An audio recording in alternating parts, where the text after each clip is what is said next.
And in today's weekend download, we're talking about getting your kids to unplug at home. Of course, it is easier said than done, but it is possible. And recently I spoke to our ABC News consumer correspondent, Becky Worley, who offered some great advice.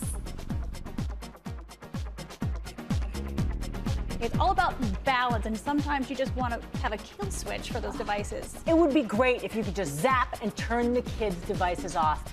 A couple of apps I can recommend. For Android, one called Dinner Time. It turns off all of the texting, all of the calling, and you can put time limits on it so they go to bed.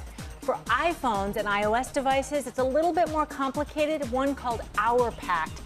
The point is, putting the time in up front as parents to control these gadgets will make life so much simpler down the road. Yeah, the parents have to be vested and in control of the situation. But what if you have multiple devices? You have phones, you have laptops, you have tablets. What do you do? Well, so long as your kids have devices that only get access to the internet from Wi-Fi, not cellular access, phones are tougher to control. But if they're just Wi-Fi driven, a couple of options. You have your routers. These are the things that put Wi-Fi throughout your house. You can get ones that also have parental controls on them. Some people don't like to mess with the router, so they choose a third-party device. One that I like from Disney, our parent company, is called Circle.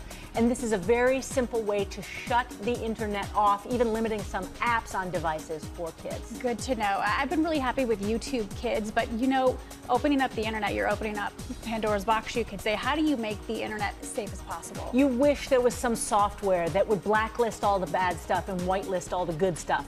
It's just not that simple anymore. It's like asking your kid to cross a 6-lane road. You either hold their hand and supervise them, or you teach them what's the right thing to do, and then step away and cross your fingers. Yeah, you empower them for those situations. Just pray they don't step into traffic.